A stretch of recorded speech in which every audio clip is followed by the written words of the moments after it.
There's one thing that all conspiracy theorists have in common, especially flat earthers, and that one thing is that they already know the answer they want. And if they don't have any evidence to back up their belief and support that answer, they just scream fake or cover up. So, with that in mind, let's see what Eric Douche Nozzle thinks the final experiment showed us. Please subscribe. As footage continues releasing, and astute internet sleuths continue analyzing anomalies and inconsistencies, it's becoming increasingly clear that the so-called final experiment's 24-hour Antarctic sun was just another faked event recorded on a film set. There we go. See, that's what I was saying. So that's the answer to Eric's question, and he hasn't even done anything yet. Now, Mr. Douche Nozzle, you have to prove that it was all faked in a TV studio. Unbeknownst to most, for the past few years, portable, panoramic, 360-degree LED studio setups now exist and are being used for Hollywood productions like The Mandalorian and many others. Yeah, 360-degree LED screens are becoming increasingly popular in filmmaking for simulating environments. Now, it's difficult to provide an exact cost for faking the 24-hour Antarctic sun using 360-degree LED screens because it would depend on several factors, and the main one is scale. Now, the Antarctic Circle is vast, and to convincingly simulate the sun's movement across the sky for a significant portion of it would require an enormous LED screen setup spanning hundreds of miles, and it would all need to be set up without anyone noticing. So Jaron, Whitsitt, Dave McKeegan, MC Toon, Critical Think and Will Duffy would all have had to have not noticed any of the cables or the screens or the huge team of people that would be required to pull off such a huge scale deception. Did any of you spot a stray cable in the snow? Amazon Volume, or Amazon Studio 15, for example, are state-of-the-art studios which take the standard of green or blue screen technology and completely blow it out of the water. Then why are so many flat earthers accusing the final experiment of using green screen to pull this off? I mean, green screen would at least be doable. What you're talking about is just, well, I don't even know how to describe it. It's beyond childish. With new 360-degree panoramic LED screen studios, the entire background and ceiling or sky are digitally created in Unreal Engine, then projected live in up to 16K resolution. And you don't think that if that was the method they used, then Jaron and Austin Whitsitt would have been jumping up and down and screaming fake while they were in Antarctica? You think they went, said nothing, and then just waited for you to make a video like this? So the actors on set can see, react, and interact with everything in real time. Now, as we all know, the budget for the final experiment was $100,000 of Will Duffy's own money. Now, Eric, you do understand that the budget for The Mandalorian was $15 million per episode. And so far there have been 3 seasons of The Mandalorian, bringing the total amount of money spent to $360 million. Can you see an issue there? Amazon's sets comprise 3,000 seamlessly connected LED panels, 80 feet in diameter, and nearly 3 stories tall. Which would be a tiny fraction of the size it would need to be to convincingly fake a 24-hour Antarctic sun.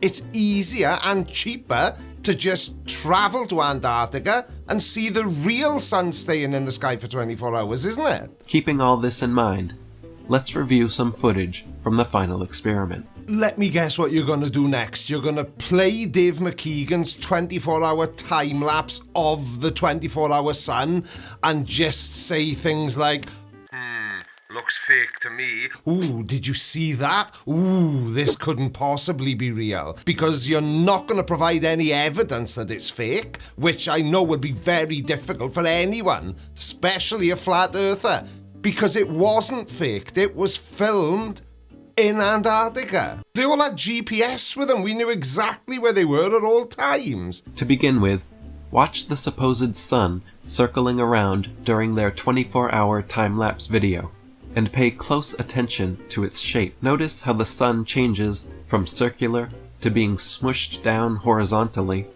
back to perfectly circular, then smushed across vertically, and then back again. Now I'll explain to you why that is, but you've clearly already decided that it was all fake. The apparent change in the sun's shape in videos of the 24-hour Antarctic sun is more than likely due to a combination of factors, like atmospheric distortion. The Earth's atmosphere refracts or bends light, causing objects to appear distorted, especially when those objects are near the horizon, and this can make the sun appear slightly elongated or flattened out. And the camera lens itself can also introduce distortions, particularly when shooting wide-angle shots or time lapses. Technology. This is not how the sun usually looks or behaves in person, or in genuine footage of the phenomenon from the Arctic. And I suppose you showing us what it's meant to look like is too much to hope for? Now,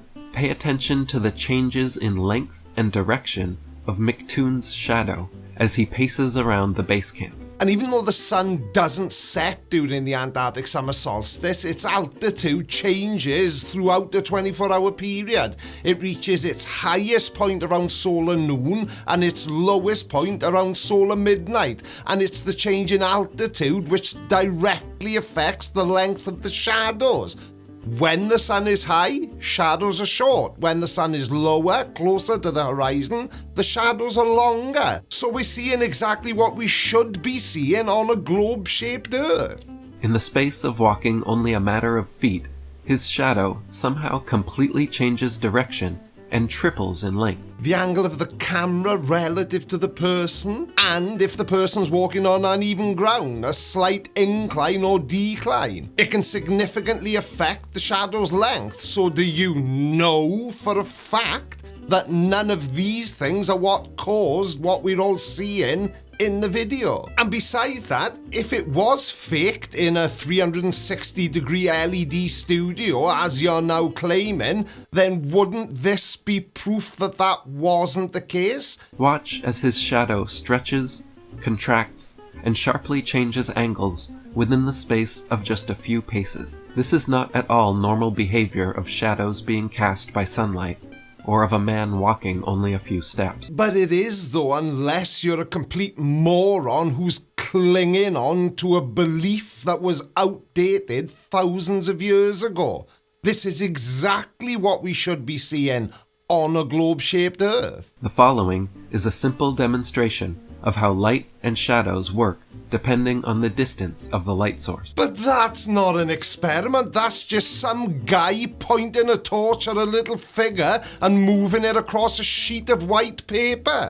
In the first example, the light source is held close to the action figure as he moves along the table, and we see quite pronounced changes in the length and direction of his shadow. In the second example, the light source is held farther away from the action figure as he moves along the table, and we see much less change in the shadow length and direction. Now, I made a promise to myself for 2025, and I know we're not quite there yet, but I've decided that I'm no longer going to appear angry in my videos. I'm not going to be all shouty and dribbling and spitting at the camera because I'm so flummoxed by the things flat earthers say. But I will make one teeny tiny observation, if I may. I can't help but notice that in your two examples, neither of those light sources are 93 million miles away. In reality, the sun is much farther away in scale than this demonstration allows for as well. Damn! See, that's the issue with not watching these videos through before I start recording them. So even the amount of change seen here is being generous.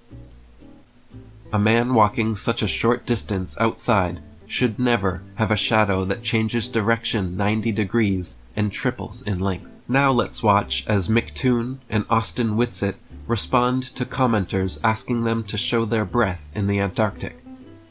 As they blow hot air out their mouths in freezing temperatures, there should be a cloudy mist that forms in front of their faces. In extremely cold conditions like those in Antarctica, the temperature difference might not be significant enough to produce visible breath, especially when the person is already acclimated to the cold. Factors like wind and humidity also play a role. Wind can quickly disperse breath, making it less visible, while high humidity can make it more pronounced. Plus, cameras can't always capture subtle details like breath vapor, but a smart guy like you probably already knew that, Eric, right? As the water vapor in their breath condenses. Instead, however, every time they blow, not a trace of fog appears. Case closed then. The Earth must be flat because you can't see Whitsit's breath. In Whitsit's live stream, he claimed this was because the air was allegedly too dry there. And he's right, because Antarctica is incredibly dry. It's basically a snowy desert. Someone then asks him to pick up some snow, which he initially refuses to do because his hands would be too cold. So he turns his camera off, walks into the shed to grab some gloves, then comes back in front of the camera and exhales 1.5 breaths, which now mysteriously do show vapor appearing in front of his face. You literally just explained why that happened though, Eric. You said yourself he's just been indoors where the air is a lot warmer. So that air, when he expels it, when he's back outside, shows as vapor. It's not going great for you so far, Eric, is it? Only to abruptly stop again. Okay. Well, it would, wouldn't it, once he continues to breathe the freezing cold air in Antarctica? He says to the camera, "There's a little breath. What's up now?"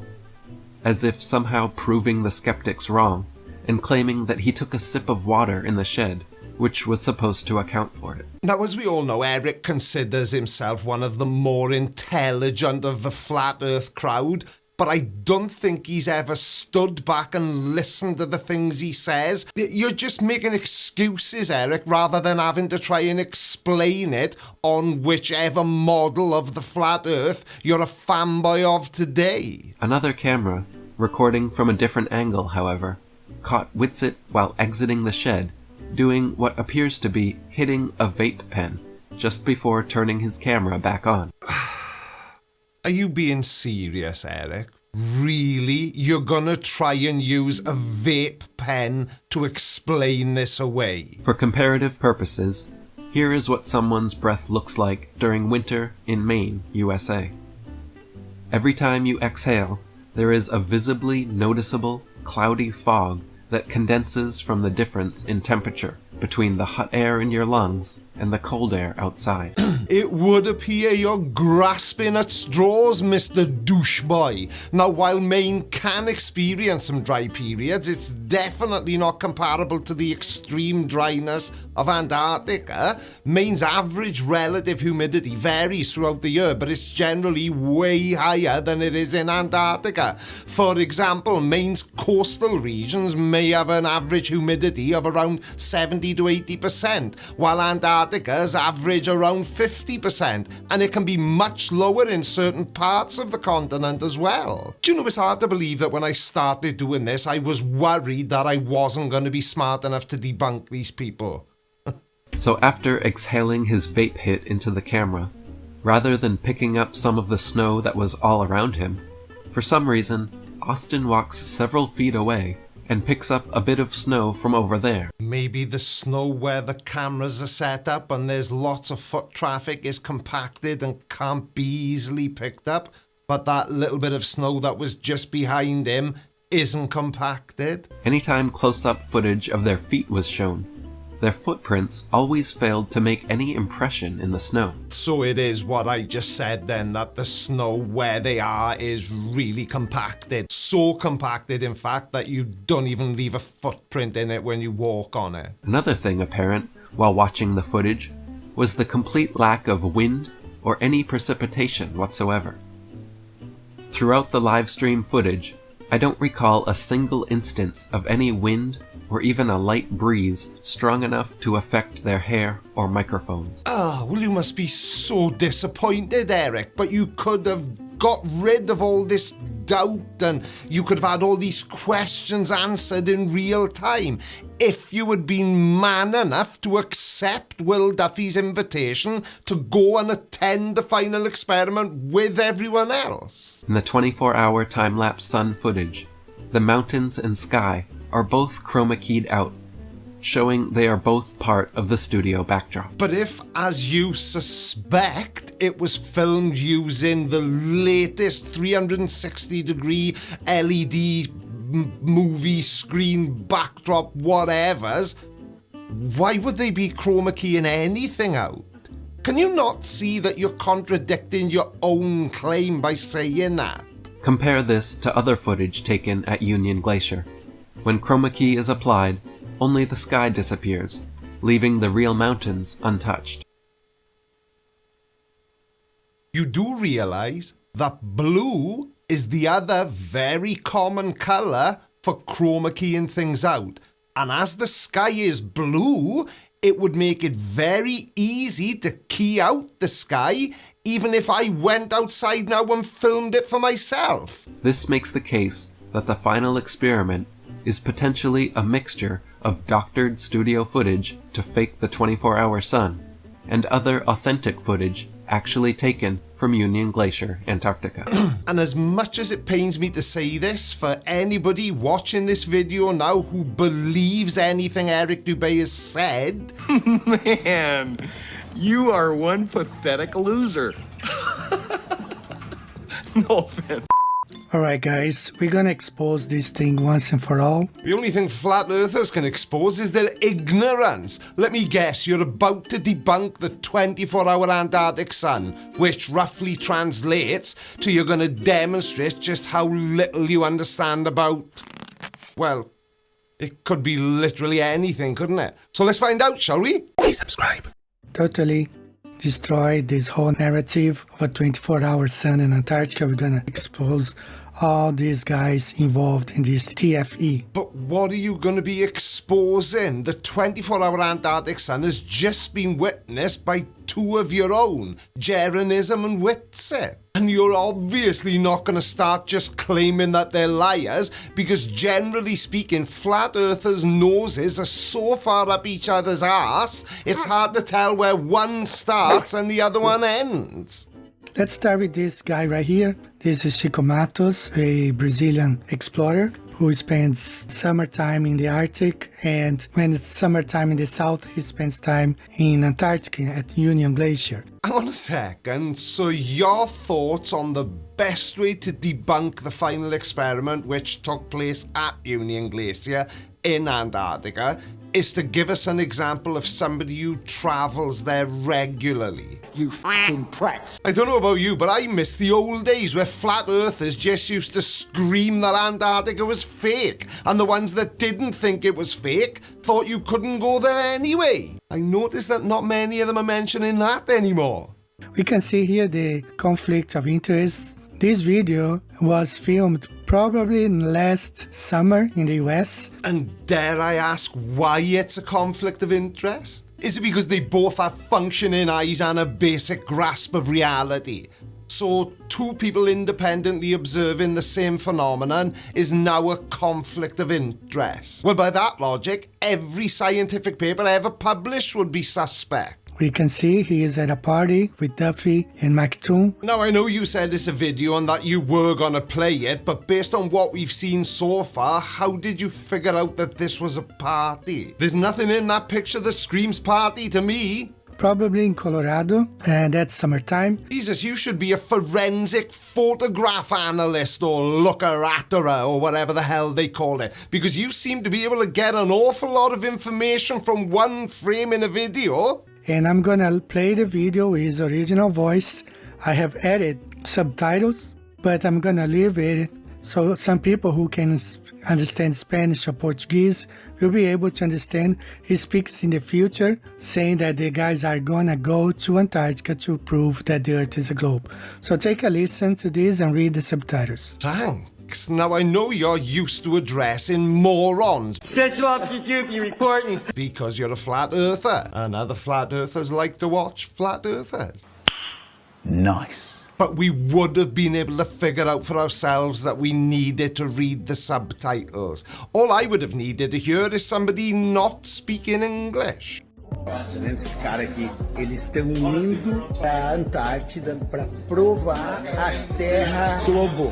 Ah, right, so he's clearly one of your crowd then, because nobody said that the final experiment's purpose was to prove that the Earth was a globe. We didn't need to prove that, because we've known for thousands of years that it is a fact. The purpose of the final experiment was to demonstrate that a flat Earth is impossible. Não é plana. A galera que me segue aqui da Terra plana fica pé da vida que eu não faço, que eu tô lá trabalhando, eu não faço. What was that? Flat Earthers complain that you never record the 24-hour sun. But I thought flat Earthers thought there was no 24-hour sun, so what exactly were they asking you to record? So this guy, he is well known in Brazil, and since 2020, flat earthers in Brazil have been pressuring him into producing a footage of a 24-hour sun in Antarctica, and he never does. Oh, right, so he isn't a flat earther then.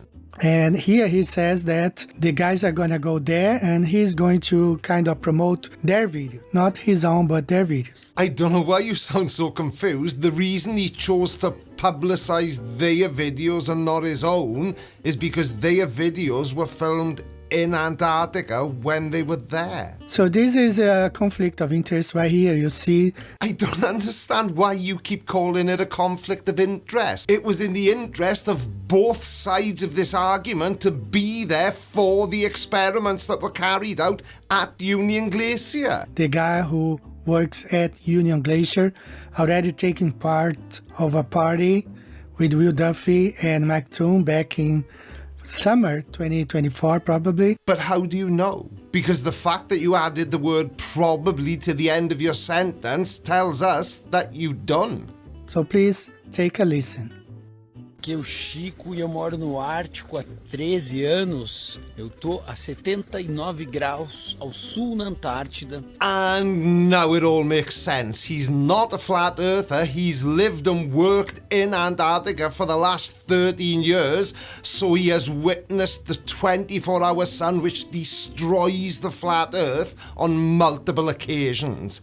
Now I understand why you're making a video about him. Could have started with that though and made everyone's life a lot easier. E agora são 10 horas da noite e é dia e aqui é sempre sol o tempo inteiro. Yep, that's definitely the reason for this video. Boo-hoo flat earthers.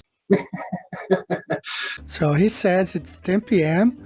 Now that's where our debunking of the TFE starts. Hang on a second, so you mean to tell me we're 6 minutes into my video and you haven't even started the debunk yet? You can see it says it's 10 p.m. Look at his shade behind him and Mount Rosman in the back. Then share some of those wise flat earth words with us, Banjo, because the only reason you're picking on this particular video is because it's 10 o'clock at night and the sun is still out. So we know he's facing north making this video because according to the coordinates that we have right here, I've just noticed what it says on the bottom of the screen here. Official photo taken on November 27, 2016 at 3:33 p.m. Illuminati confirmed. Not sure what it's got to do with what you're talking about, but I'm sure that'll become as clear as mud shortly. according to the coordinates, you can see the compass. The red means north and white south. So you see where the camp is in the blue pin, and you see Mount Rosman in the back. Now, as usual, I didn't bother to watch this video through before I hit record, but I think I've got a pretty good idea where this is heading. So for once, I'm just going to shut up, say nothing, and let him dig his own grave. Intellectually speaking, of course. So as he speaks, he's facing north with the mountain in the back. At this moment, when you see this picture, the sun is shining from the east, making this shade in front of the mountain towards the west. So we have another picture right here. You see again Mount Rosman in the back, the camp where he was filming, and the red, the compass there pointing north, the Mount Rosman south behind the camp. Ignore what I just said about me shutting up and saying nothing. I just can't do it. It sounds to me as if he's going to compare these photos to some of the footage from the final experiment and then go, aha, see, it looks different. Another thing, this picture here that is I downloaded from the official website. You can see here, if you go and see the details of the picture, it was taken November 27, 2016 at 3:33 p.m. Yeah, and why is that relevant? Was it local time or was it time from where he was from or UK time maybe? I guess we'll never know. And that's the point, because neither do you. A very weird time to take this picture, 3:33 p.m. Ah, right, yeah, of course, silly me, I see it now. All those threes must be sending you into a full-blown freak out. Count your blessings. But that's the time it shows right there. So now you compare Chico Matos, his shade, where he is claiming to be 10 p.m. and you see the time of the picture and the shade behind the Union Glacier Antarctica sign. You see the shade is completely the same, right? And he's claiming to be 10 p.m. Oh my word, the shadows again. I haven't seen anybody this interested in shadows since Cliff Richards met Hank Marvin. Now let's compare here. If you look at this, the 24-hour sun time lapse, you see the sun there. You have to believe that 10 p.m. he took a picture in front of the mountain with the mountain illuminated, and in just 2 hours the sun went back behind the mountain. So what you and lots of other flat earthers are now saying then is that it's fake because it looks fake to you. So really nothing has changed then.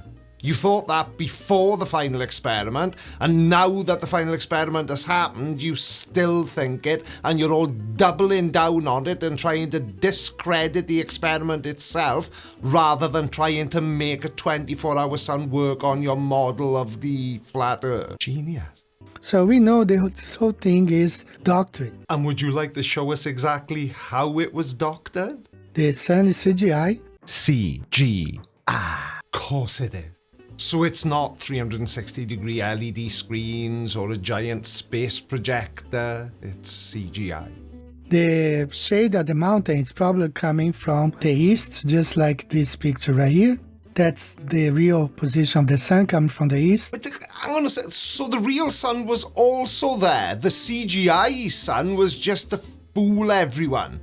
And nobody noticed that there were two suns? And they take advantage of the time. Okay, fine, I'll agree with you on that point. They did take advantage of the time. They made sure that they went to Antarctica at the right time, because it would have been pointless going otherwise, because you wouldn't have seen anything other than darkness. Perhaps they took this image right here at early in the morning, 7 a.m., when the shade was still in front, and they added the sun in the back, claiming to be midnight. You know, I've just noticed something with Banjo, and I can't really recall noticing it with any other flat earthers, and it's his overuse of words like probably, possibly, maybe.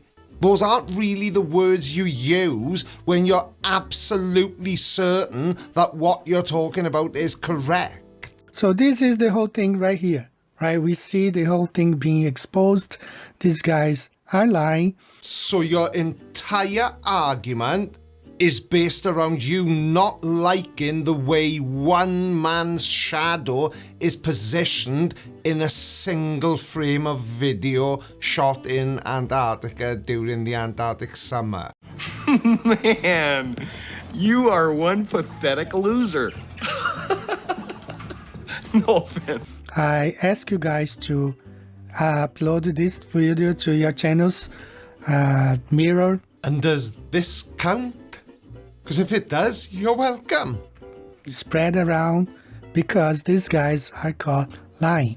But they haven't though, have they, really? Because all you've done is watch some footage that you don't like because it goes against what you believe, and then just talk into your microphone using words like fake and exposed and possibly and maybe. You haven't proved anything other than the fact that you're an idiot.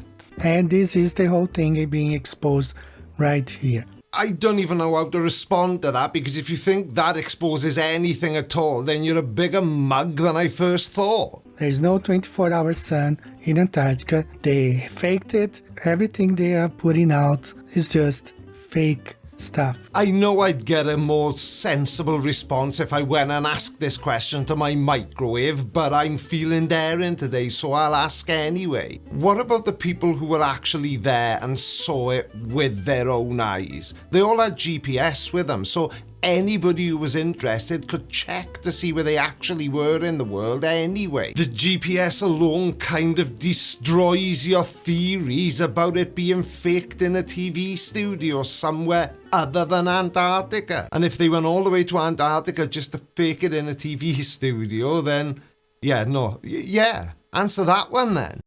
Right, pay attention. We're currently sat at 99,875 subscribers, and I know you're all probably fed up of hearing me say this, but don't worry, it'll all be over soon. But if you know anyone you think might like my content, or if you're a member of any Facebook groups that talk about this kind of stuff, then would you be kind enough to shart? No, don't shart. I don't need to shart anything. I was wondering if you'd be kind enough to share one of my videos and help shut me up about getting to 100,000 subscribers as soon as possible. Please, I'm getting on my own nerves. Anyway, thank you all so much for watching. Happy New Year to you, and I will see you all again on Monday when normal service resumes. Love you. Bye. I don't think so. No, no, no, no.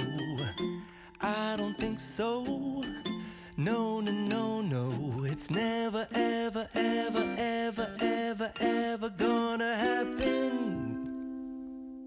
Hey.